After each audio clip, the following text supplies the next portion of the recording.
இந்த ஊரில் ஒரு ராஜா இருந்தாராம். அந்த ராஜாவுக்கு எப்போவுமே சந்தோஷமே இல்லையாம். பெரிய பெரிய மாளிகையில் ரொம்ப வசதியாக இருந்தால் கூட எப்போவுமே வருத்தத்திலேயே இருந்தாராம். நம்ம ஏன் இவ்வளோ வருத்தமாகவே இருக்கோம், நம்ம கொஞ்சம் எங்கேயாவது வெளியே போயிட்டு வரலாம் அப்படின்னு நினச்சி ரொம்ப சாதாரண ஆள் மாதிரி ட்ரெஸ் பண்ணிட்டு சந்தோஷத்தை தேடி பக்கத்து ஊருக்கு போகலான்னு நினச்சி அவர் மாளிகையிலேருந்து வெளியே கிளம்பி போயிட்டாராம். போனவர் ஒரு வயசான விவசாயி தோட்டத்தில் கஷ்டப்பட்டு வேலை செஞ்சாராம். அவர்கிட்ட போயிட்டு நீங்கள் சந்தோஷமாக இருக்கீங்களான்னு கேட்டாராம்.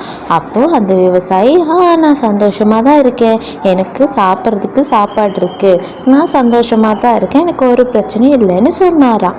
அடுத்ததாக ஒரு வயசான மீன் பிடிக்கிறவர் ஒரு மீன் பிடிச்சிக்கிட்டு இருந்தாராம். அப்போ அவர்கிட்ட போயிட்டு நீங்கள் சந்தோஷமாக இருக்கீங்களான்னு கேட்டாராம்.